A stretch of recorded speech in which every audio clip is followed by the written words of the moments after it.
Welcome to Module 3 of the Happiness Formula course, where we're going to start using the happiness formula to change your life. First, let's review Exercise 3 from Module 2, where you were to calculate your personal happiness score. What is your calculated happiness score?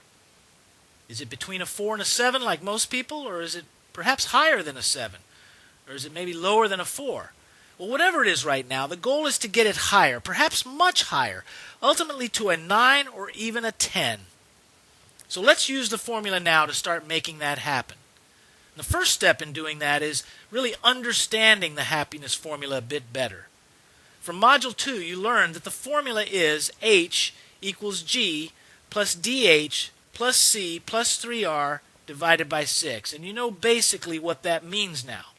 Well, let's take that a step further and look at it from a more graphical representation of the formula. In this graph, for example, you can see that there's a line that goes up from left to right, labeled happiness, and then there are some of the components of the happiness formula on the right-hand side there. Now, to increase that happiness, really the first step is to eliminate unhappiness from our lives. And we do that using the first component of the happiness formula, which is G, or gratitude, which then, when combined with those other components of the happiness formula, can take us to total happiness, which is a happiness level 10. So essentially, to increase happiness in your life and to be totally happy, you need to eliminate unhappiness first by increasing gratitude.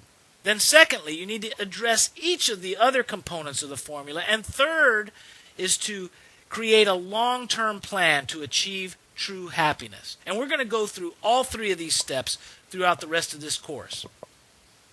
So let's look at this from a much more deep perspective. If we want to increase that level of happiness by eliminating unhappiness in our lives. If you notice in this graph, the overall graph, the vertical axis is your level of happiness. We're going to change that a little bit to focus on the G component, the gratitude component, and we're going to change the vertical axis to the level of unhappiness. And then on the horizontal axis, we're going to put the main component of the formula here, the gratitude component. And essentially, gratitude and unhappiness are inversely proportional. What that means is as gratitude increases, unhappiness decreases. So that if you were to get to a level of 10 gratitude, for example, you'd be at a level 0 of unhappiness. Looked at the other way, if you're at a 0 level of gratitude, you're probably at a 10 level of unhappiness.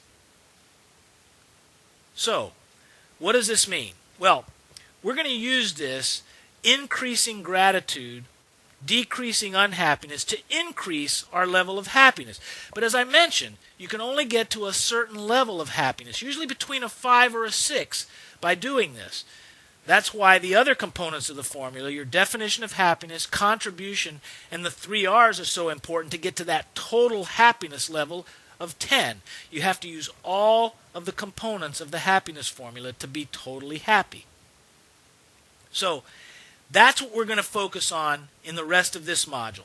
The first step in the happiness formula, which takes you toward your happiest possible life, which is total and true happiness, is to eliminate unhappiness by developing a high level of gratitude. And it's important to make gratitude a habit or an attitude.